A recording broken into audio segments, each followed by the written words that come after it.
Hello बच्चों, good afternoon. I am Madhavi और English educator. बेटा आज हम लोग पढ़ेंगे पास्ट परफेक्ट कॉन्टिन्यूअस टेंस। आज हम लोग पढ़ेंगे पास्ट परफेक्ट कॉन्टिन्यूअस टेंस। बेटा पास्ट परफेक्ट कॉन्टिन्यूअस टेंस क्या होता है?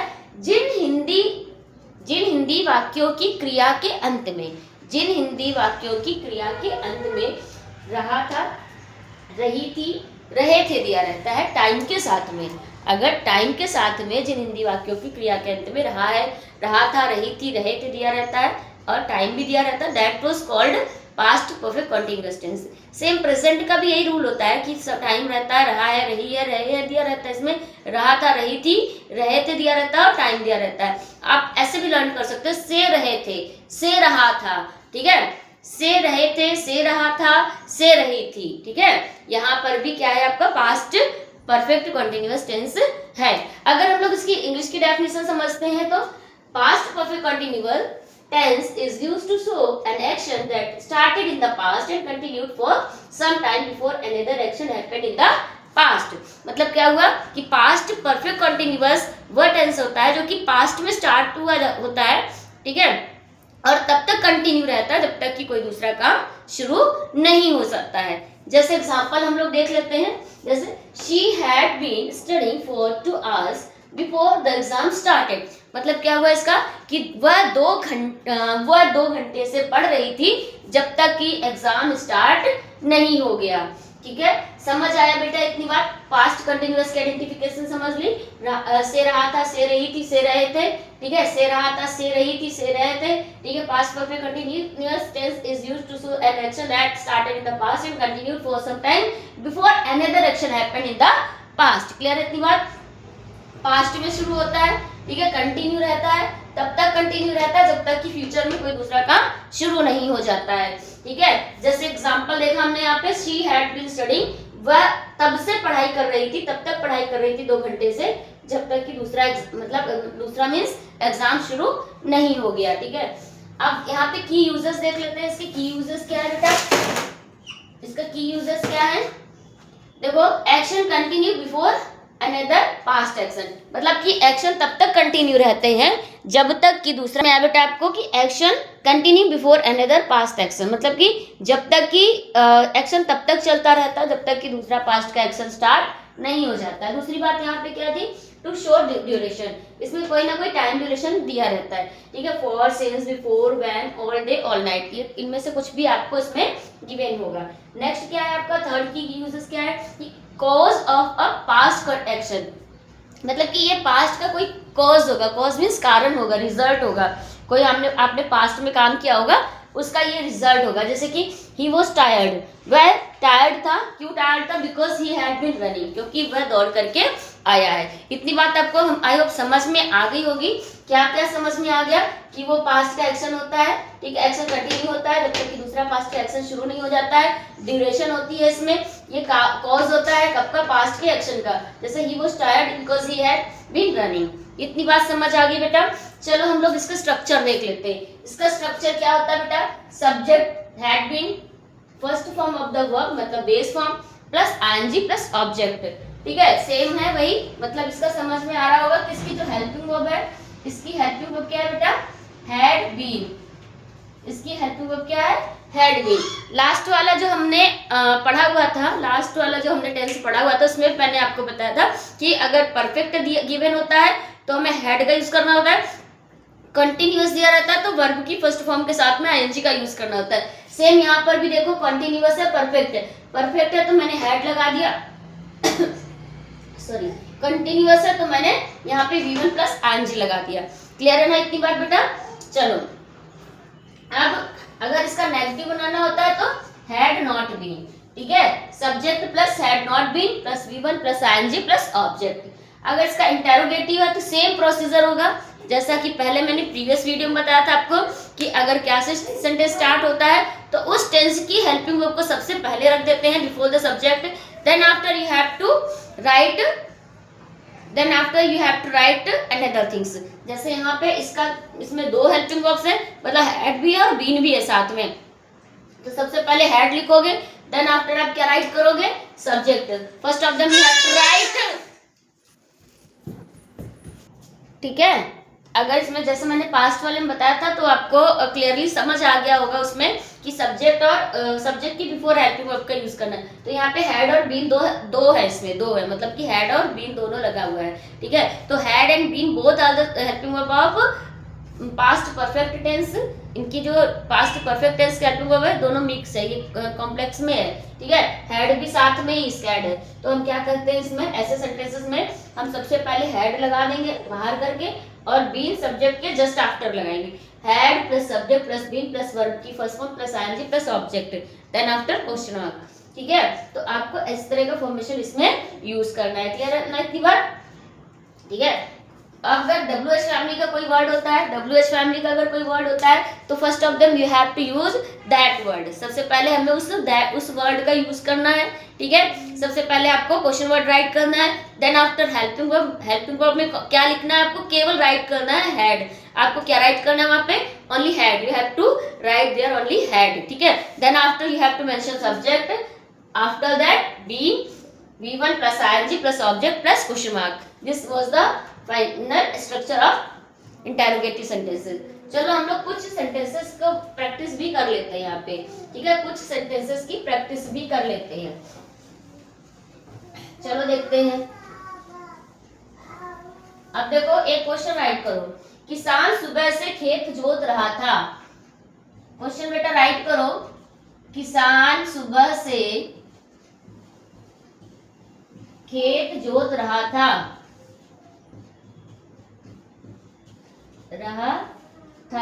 मैंने आपको क्या बताया था कि इसमें दो काम होते हैं तब तक मतलब पास्ट में काम स्टार्ट होता है, इसमें वर्क जो है हमारा पास्ट में स्टार्ट होता है और कुछ टाइम के लिए चलता रहता है। किसान सुबह से, सुबह तो छुट्टी गया, किसान सुबह से, ठीक है। किसान सुबह से, किसान सुबह से, किसान सुबह से खेत जोत रहा था, ठीक है। तो मैंने आपको यहाँ पे क्या बताया था, अभी लास्ट स्टार्टिंग में क्या बताया था आपको, मैंने बोला था कि अगर सेंटेंस हमारा है, ठीक है, तो पास्ट में स्टार्ट होगा, ठीक है। यानी कि ये मॉर्निंग से काम शुरू हो गया, ये वर्क हमारा कब से स्टार्ट हो गया है, मॉर्निंग से। अभी कब तक चलेगा, कब तक चल रहा था, मतलब अभी तक चल रहा है जब तक कि दूसरा काम शुरू नहीं होने वाला है। मतलब कि किसान सुबह से खेत जोत रहा था जब तक कि मतलब शाम नहीं हो गई, जब तक कि वह घर नहीं गया, जब तक कि उसकी वाइफ नहीं आ गई, जब तक कि उसका बच्चे स्कूल से वापस नहीं आ गए। मतलब कि इस तरह से सेंटेंस हो गए कि जब तक दूसरा कोई काम शुरू नहीं होता है तब तक वो कंटिन्यूसली वो काम चलता रहता है। तो किसान सुबह से खेत जोत रहा था, ठीक है। तो सबसे पहले आप क्या राइट करोगे, सब्जेक्ट। किसान को क्या बोलते हैं, फार्मर। किसान को क्या बोलते हैं बेटा, फार्मर, ठीक है। अब इसको बैक से स्टार्ट करते हैं ना, इसकी हेल्प में क्या होगी, हैड बीन। किसान की इंग्लिश होगी फार्मर, हैड बीन। अब हमें क्या करना, V1 प्लस आईएनजी, है ना, V1 प्लस आईएनजी हमें राइट करनी है। तो farmer had been plough, plough means होता है खेत जोतना, प्लोइंग, इसमें लगाओगे प्लोइंग, ठीक है, PLOUGH, PLOUGH, प्लो मीन्स क्या होता है, खेत जोतना, ठीक है। Farmer had been ploughing his field या फिर only field, ठीक है, the field। अब this is the point of time, this is the point of time, ये point of time मतलब this is the particular, मतलब ये क्या है, निश्चित समय है, ये क्या है, निश्चित समय है। तो जब टाइम सर्टेन होता है, निश्चित होता है, तब हम लोग सिंस का यूज करते हैं। और टाइम क्या होता है, पीरियड ऑफ टाइम होता है, तो फिर हम लोग वहां पर क्या लगाते हैं, फॉर का यूज करते हैं। तो जब हमारा टाइम क्या होगा, निश्चित होगा, तो फिर हम लोग सिंस लगाएंगे। तो क्या लगेगा, farmer had been ploughing the field, कब से, सिंस मॉर्निंग। क्लियर है बेटा इतनी बात, I hope you understood about it, है ना। मुझे लगता है आपको समझ में आ जाना चाहिए था। नेक्स्ट वाला बेटा क्वेश्चन राइट करो, वे मेरा 5 घंटे से इंतजार कर रहे थे। नेक्स्ट राइट करो, वे मेरा 5 घंटे से, वे मेरा 5 घंटे से इंतजार कर रहे थे, इंतजार कर रहे थे,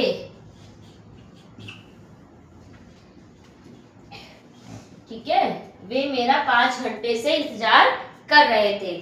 ठीक है, तो यहाँ पे देखो 5 घंटा है, 5 घंटा क्या है, वो आपका निश्चित नहीं है। तो जहाँ पे निश्चित टाइम नहीं गिवन होता, जहाँ पे टाइम की सर्टेनिटी नहीं होती है, निश्चितता नहीं होती है, वहाँ पे हम लोग फॉर का यूज करते हैं। जो हमारा जो पॉइंट ऑफ टाइम होता है, यानी कि जो हमारा निश्चित समय होता है, उसमें हम लोग सिंस का यूज करते हैं। तो यहाँ पे फॉर का यूज करेंगे हम लोग। क्लियर है इसकी बात?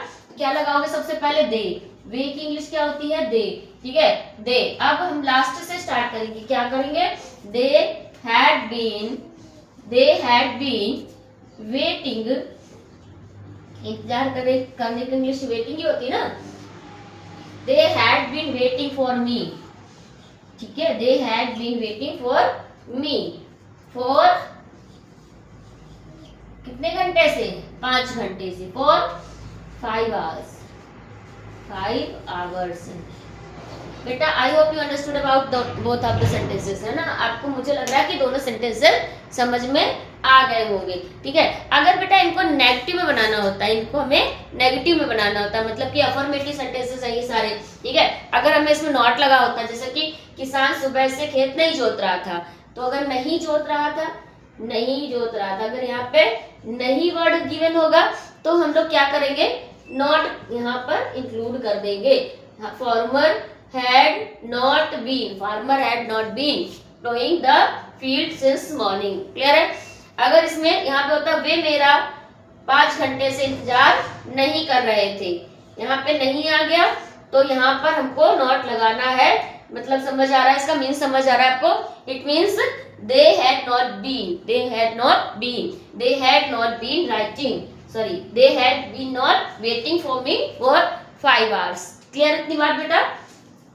बेटा इतनी बात क्लियर हो रही है? बेटा मैं बोर्ड से आप हट जाती हूँ कि आप अच्छे से प्रॉपरली देख लो।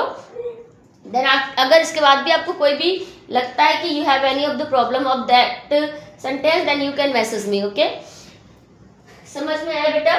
चलो ठीक है। Okay, now we will study about interrogative sentences of both types, means WH family and the sentences which started with the क्या इन हिंदी और in English it started from the helping verb। Okay, चलो sentence हम लोग देखते हैं कि क्या वह प्रातः काल से तुम्हारी प्रतीक्षा कर रहा था।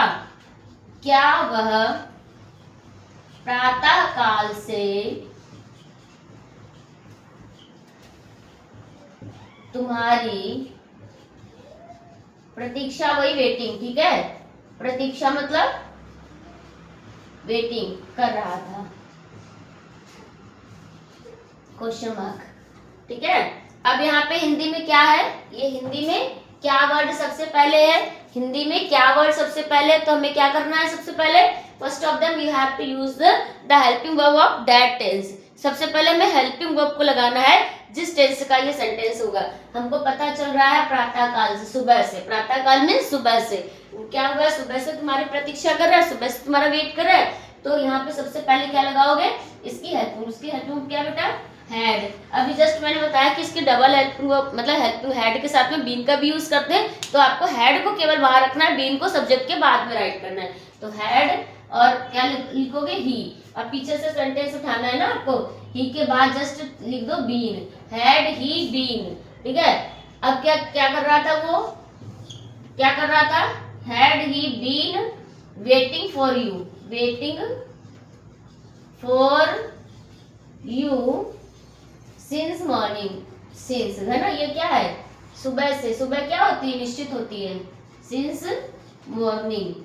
क्लियर है बेटा इतनी बात? नेक्स्ट क्वेश्चन राइट कर लो कि कितने खिलाड़ी 3 बजे से मैच खेल रहे थे।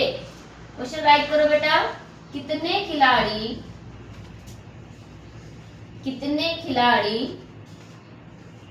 3 बजे से मैच खेल रहे थे। मैच खेल रहे थे, क्वेश्चन मार्क। अब देखो स्टडी में मैंने बताया था कि अगर हाउ मच है, हाउ मैनी है, ठीक है, विच है और हुज है, ये इनके जस्ट आफ्टर हम लोग नाउन का यूज करते हैं। तो यहाँ पे कितना है? How many. हाउ मैनी यहाँ पे देखो काउंटेबल है ना। हाउ मैनी इसलिए है क्योंकि काउंटेबल है। अनकाउंटेबल रहता तो हाउ मच का यूज करते। तो ये हाउ मैनी पूरा लिखो, हाउ मैनी प्लेयर्स, जिसके बाद में जो नाउन होता है उसको वहीं पर राइट करना होता है जस्ट आफ्टर, इसके बाद आप हेल्प वर्ब लगाओगे। How many players are, sorry how many players had, ठीक है, how many players had been playing, how many players had been playing, how many players had been playing the match, the match, the match, क्या है question में, कितने खिलाड़ी 3 बजे से, since यहाँ पर आएगा क्योंकि ये भी क्या है पॉइंट ऑफ टाइम है, ठीक है, ये भी क्या है बेटा पॉइंट ऑफ टाइम है, तो यहाँ पर भी playing the match since 3 o'clock, ठीक है, पूरा लिख लो 3 o'clock, या फिर आप वाला भी राइट कर सकते हो 3 वाला भी, ठीक है, दोनों लिख सकते हो 3 o'clock। समझ में आ गया? आई hope you understood about it, ठीक है। लेकिन ये जो डिजिट में जैसे लिखते हैं ना, ये न्यूमेरिक में, तो इनको कोशिश किया करो कि इंग्लिश में अगर है लिखना है कुछ तो इनको अवॉइड किया करो लिखना, आप उसकी स्पेलिंग ही राइट किया करो, ये जो करेक्ट फॉर्म होता है, ठीक है। तो बेटा I hope you understood about that tense, so please practise many of the sentences of this and the contracted form of the helping verb with the subject मैंने यस्टरडे आपको बताया हुआ था, सेम है जिसमें भी करना होता है। जैसे कि अगर आई हैड बीन है, आई हैड बीन है तो हम लोग आई ऐसे लिखोगे बीन, ठीक है, आई बीन, ठीक है, तो सेम वैसे ही करना जैसे हम लोगों ने कल अभी उसमें पढ़ा हुआ था, हमारा जो पास्ट का परफेक्ट टेंस था, सेम है वैसे ही करना है, ठीक है। थैंक यू बेटा, thank you so much for watching my video, and अगर आप नए हो हमारे चैनल में तो please like subscribe and comment, और अगर आपको मेरा चैनल मतलब अगर मुझे आपको कोई डाउट लगता है मेरे चैनल से, अगर मेरे कोई क्वेश्चन आपको लगते कि इससे हमें और नॉलेज होनी चाहिए, इसको और हमें समझना है, तो आप कमेंट कीजिएगा, मैं ज़रूर से ज़रूर आपका रिप्लाई करूँगी। Thank you so much, have a nice day, good day बेटा, बेस्ट ऑफ लक।